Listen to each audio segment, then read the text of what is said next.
Você está ouvindo a Rádio Esther, uma comunidade de estrelas apaixonadas por histórias.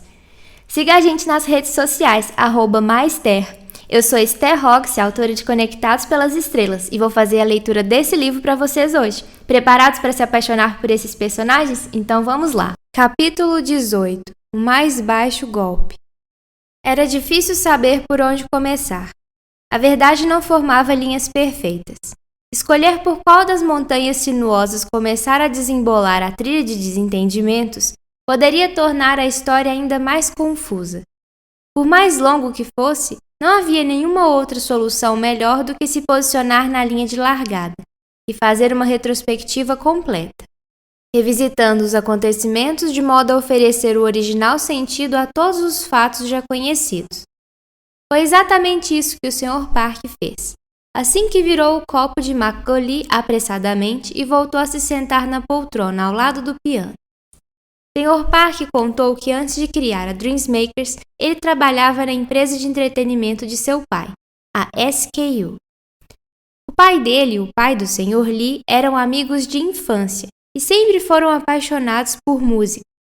Quando se tornaram adultos, como um deles havia se tornado um produtor famoso e o outro era um dançarino reconhecido, decidiram investir o dinheiro que ganharam e fundar uma empresa juntos. Eles tinham o intuito de revolucionar a indústria de entretenimento coreano e proporcionar um novo frescor para a música no cenário internacional. Quando o Sr. Park e o Sr. Lee nasceram, a empresa já começava a chamar a atenção do público, tanto pelo ineditismo e originalidade dos materiais, quanto pela qualidade das músicas produzidas. No entanto, ainda era uma pequena empresa em crescimento e nem de longe se comparava à que eles já tinham trabalhado antes. A empresa foi construindo seu lugar no mercado gradativamente, mas não demorou muito e o crescimento da SKU começou a se acelerar tanto que quando o Sr. Park se formou no ensino médio, ela já tinha bastante expressividade no cenário musical local.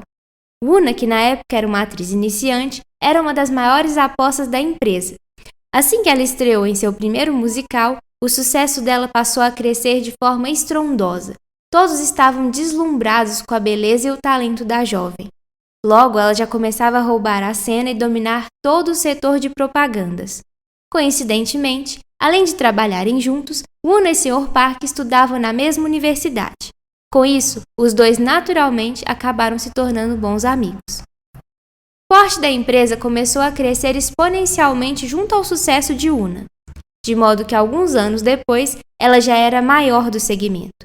Sr. Park e o Sr. Lee, que começaram a trabalhar lá desde o primeiro dia de universidade, puderam vivenciar todo aquele crescimento de perto. Eles começaram como estagiários do setor de gestão. Sr. Lee, ao contrário do Sr. Park, nunca fazia as tarefas quando era solicitado e sempre deixava seu ar arrogante sobressair a todo e qualquer simples evento. Apesar da maioria dos funcionários não saber que eram filhos dos donos da empresa, eles sabiam que, misteriosamente, todos os erros cometidos pelo Sr. Lee eram encobertos ou pelo próprio Sr. Park ou por alguém da alta gerência.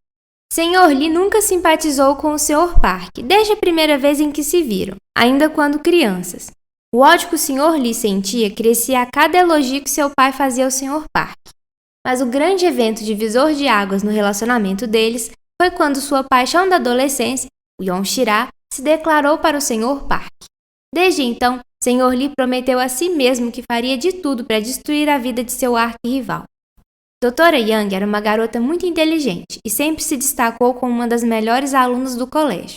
O Sr. Park nunca tinha cogitado que ela poderia ter qualquer tipo de interesse nele, já que eles nunca tinham conversado antes. Mas ele sempre a considerou como uma garota que fazia totalmente o seu tipo. Secretamente, ela era o seu tipo ideal. Tudo mudou entre os dois quando ela revelou sua queda por ele, presenteando com uma maravilhosa barra de chocolate feita por ela. Era dia dos namorados e eles ainda eram tão calouros na universidade quanto eram calouros no amor. Enquanto o Sr. Park saboreava aquela deliciosa sobremesa, não teve mais como esconder os sentimentos que instantaneamente surgiram pela garota. O doce era algo muito além de uma simples barra de chocolate. Feito com técnicas de gastronomia molecular avançadas, combinava o sabor de 9 sobremesas famosas no cenário internacional, sendo uma experiência sensorial indescritível. A garota já exibia habilidades que a permitiriam ser a grande e reconhecida cientista que se tornaria no futuro. E com sua doce fórmula deixou Park Hae-in completamente apaixonado. Não demorou muito para que os dois começassem a namorar. No mês seguinte, o Sr. Park quase colocou a casa abaixo, tentando fazer algo especial para surpreender a garota, ao invés de presenteá-la com uma simples barra de chocolate branco. Ao passo que o amor se instalava no ar, o Sr. Lee não poderia ficar cada vez mais amargurado de vê-los juntos. O namoro deles foi bem tranquilo, até que o Sr. Park foi designado para trabalhar diretamente com Una. Como os dois já eram amigos próximos, o ciúme da Dra. Young se tornou inevitável. Ainda mais que o Sr. Lee, que era seu amigo desde a escola, aproveitava todo o tempo que passava com ela, enchendo sua cabeça com um monte de desconfianças infundadas. Os anos se passaram e a SKU começava a se destacar no cenário global. Sr. Park e Dra. Young estavam noivos e planejavam se casar nos próximos anos. Tudo parecia caminhar bem, apesar de que, de tempos em tempos, eles brigavam por conta das intrigas que Sr. Lee colocava na cabeça da amiga. Com o falecimento do pai do Sr. Lee, este começou a pensar em um golpe para assumir o controle total da empresa. Como nunca foi bom em nenhuma área, ele nunca teve um bom discernimento acerca do impacto de suas ações. Assim como nunca simpatizou com Una, provavelmente devido à amizade dela com o Sr. Park, ele sugeriu para a Dra. Young que juntos eles bolassem um plano para se livrar dela. A ideia era que eles acabassem com sua carreira de forma definitiva. Segundo ele, isso afastaria a atriz da SKU e, consequentemente, a distanciaria do Sr. Park. A Dra. Young aprovou o plano, mesmo sem saber quais eram os verdadeiros interesses do Sr. Lee. Ele pretendia usar como oportunidade a oferta recebida para Una e Giovanna fazerem a divulgação da Copa do Mundo. Seu objetivo era desmoralizar a Una para fazer o valor das ações diminuir. Assim, ele conseguiria comprar uma grande quantidade de ações a um preço bem menor. Caso o plano desse certo e o estrago não fosse tão grande quanto ele desejava, acabaria se tornando o maior acionista. A parte final de seu plano, após a ruína da atriz, dependia de um esquema que incriminaria o pai do Sr. Park por uma fraude financeira, afastando-o do cargo de CEO e o obrigando a assumir total responsabilidade de indenizar a empresa por todos os desgastes midiáticos que sofrera. Diferente do Sr. Lee, o pai do Sr. Park sempre foi uma pessoa de excelente caráter. Assim, o plano acabou saindo ligeiramente diferente do que ele havia planejado. O pai do Sr. Park via o Sr. Lee apenas como um garoto. Ele se sensibilizava com o jovem, ao vê-lo ser apresentado às durezas da vida tão cedo ao ter que lidar com a morte do pai. Então, em nome da amizade com seu falecido sócio, e sem desconfiar do envolvimento de seu filho em todo aquele esquema, acabou assumindo todos os riscos que envolviam a quebra contratual do projeto da Copa do Mundo sozinho. As consequências disso foram que ele teve que se desfazer de todas as suas ações e de quase toda a sua fortuna, para conseguir proteger a reputação da empresa e proteger todos os funcionários envolvidos no escândalo, incluindo Una e Giovanna. Ele tinha um carinho especial por tudo que seus funcionários já tinham feito por ele e pela empresa. A última coisa que ele suportaria era ver todas aquelas pessoas sendo prejudicadas e ficando sem respaldo, enquanto ele tentava salvar sua própria pele. Assim, no momento em que ele tomou a decisão de assumir a total responsabilidade, Sr. Lee conseguiu seu objetivo. Quando todos os processos burocráticos fossem concluídos, ele se tornaria o CEO da SKU e também o maior acionista da empresa, exatamente como ele queria. Apesar das perdas financeiras, isso acabou poupando o pai do Sr. Park de ir parar atrás das grades, reforçando aquele ditado que diz que há males que vêm para o bem. Afinal, o filho desajustado de seu sócio estava armando para incriminá-lo por fraude, apenas para alcançar seu objetivo de ser o CEO. Dra. Young nunca ficara sabendo sobre o plano completo de Sr. Lee. Muito menos desconfiou de quais eram suas reais intenções ao arquitetar o plano para destruir a carreira de Una. Ele já planejava fazer o Sr. Park descobrir sobre o envolvimento da noiva no episódio do uso do deepfake para desmoralizar a atriz, mas ele reservou isso para usar no momento certo. O maior objetivo do Sr. Lee, além de assumir o comando da empresa, era destruir o relacionamento de Shira e Hein, impedindo que eles se casassem. Como ele costumava passar por aquele que não sabia fazer nada certo, geralmente era subestimado. Dra. Young nunca imaginaria que ele tinha uma vocação tão grande para fazer o mal tão bem. Levou quase um ano até que todo o processo de transferência da empresa fosse concluído e que o Sr. Lee pudesse colher os frutos de seu golpe.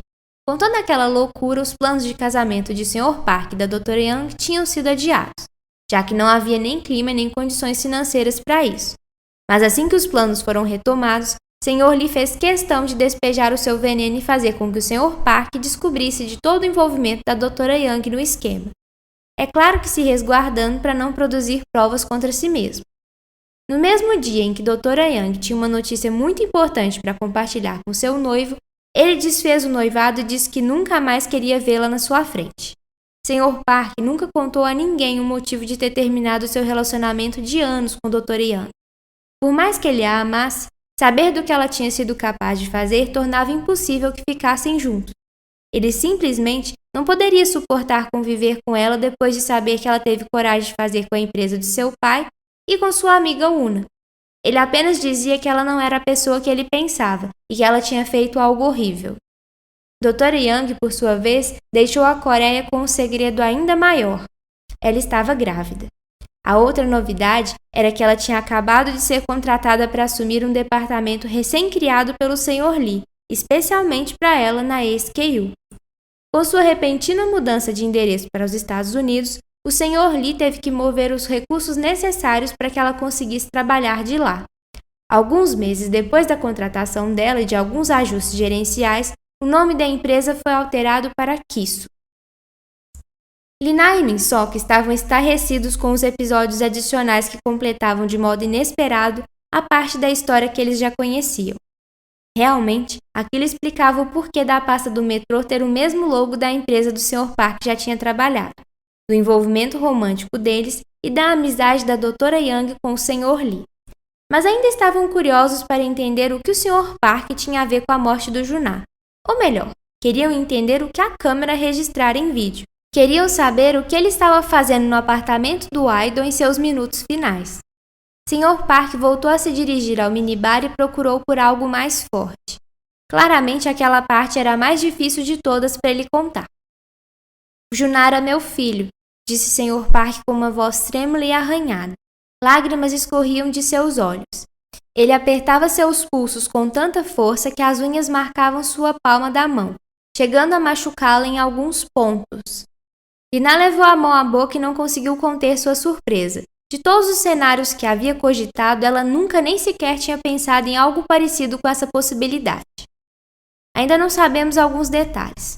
Tudo o que descobrimos é que ela não me contou que estava grávida quando se mudou para os Estados Unidos. Junah não se lembrava direito da mãe. Ele só dizia que tinha sofrido um acidente quando criança e que quando voltou a si, já tinha sido colocado para adoção. Mesmo assim, ele era muito pequeno naquela época. Era muito difícil que ele se lembrasse com exatidão.